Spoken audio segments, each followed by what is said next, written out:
Today is September 15th, 2017, and I'm Addie Turpin here with your Charger Nation News. On Monday, over 40 colleges visited our school for the DeSoto County College Fair. Here's CNTV reporter Kiera Owsley with more. Hundreds of students from South Haven as well as other neighboring areas came to attend the college fair. To further understand this event, school counselor Ms. Williams gave some insight to explain just how important the college fair is and how it can impact students' lives. It's important in South Haven High School because we get to host it here and represent DeSoto County. So all the schools in the district are coming here, and it's a big deal for us to have it here. And I recommend kids start coming early and kind of seeing the requirements for the various schools. That way they can make sure that we're putting the right classes on their schedule, that they're taking the right things. They know what ACT score is required. So 9th graders, 10th graders, and definitely 11th and 12th graders are all welcome. They need to talk to the college counselors, see what's out there, see what different programs the schools have, what kind of scholarships they offer, kind of talk to the schools. It's a good chance for them to get to know the schools and for the schools to get to know them. Thank you, Kiera. Yesterday, Student Council finished taking up donations for those affected by Hurricane Harvey. Here's CNTV reporter Caroline Hartzell with more. As we all should know, Hurricane Harvey was a devastating storm that hit Texas on August 25th.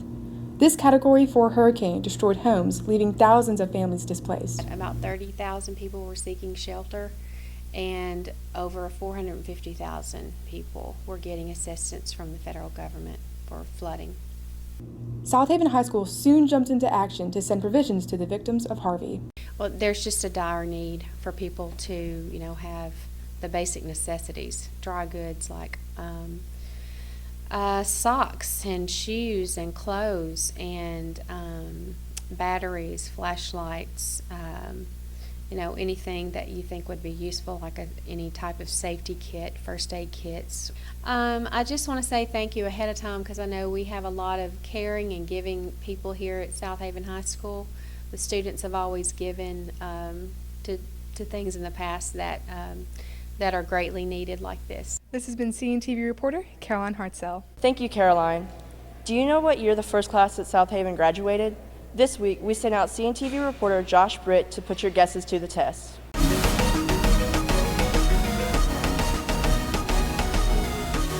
What year did the first class of South Haven High graduate?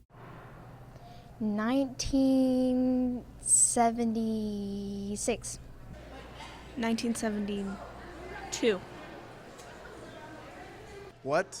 What year did the first class of South Haven graduate? 1973. 1972. I have no idea. I can't tell you that. I have no idea.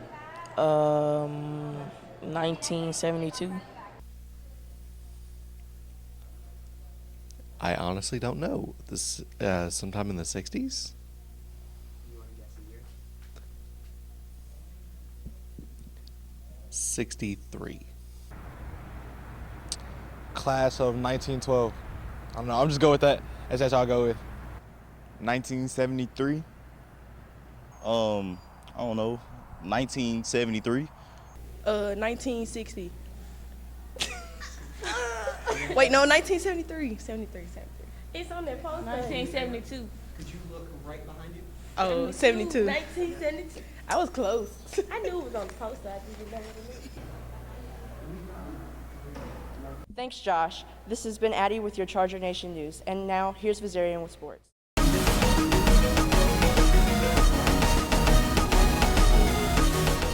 What's up, Chargers? Last week, our football team took to the field at home for the first time this season.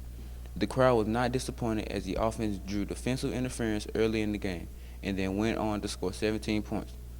Our Charger defense shut out Home Central. Final score: Chargers 17, Jaguars 0.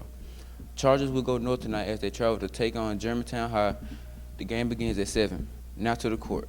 Our Lady Chargers volleyball team were not able to continue their winning ways as they took on the Tigers of Hernando.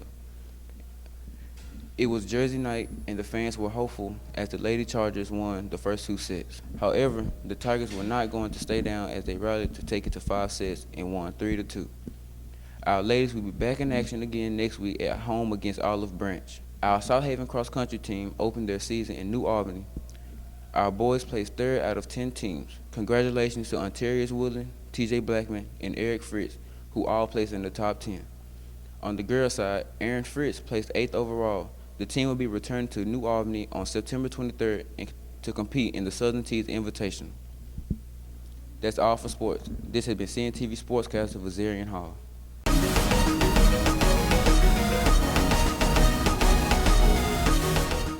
As we all know, driving is an extremely serious and dangerous task to take on. For example, the traffic flow.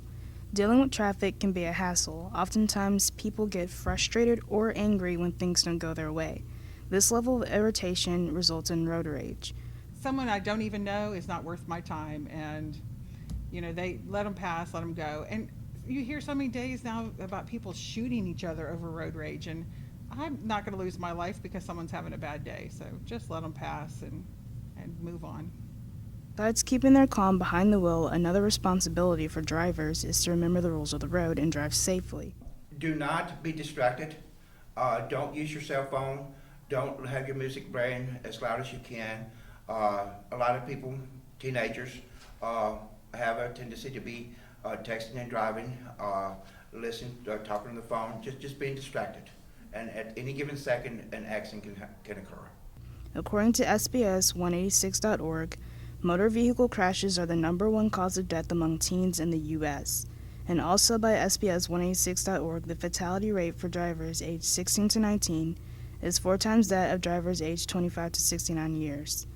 A study by EdgarSnyder.com proved that texting while driving is 6 times more likely to cause an accident than drunk driving.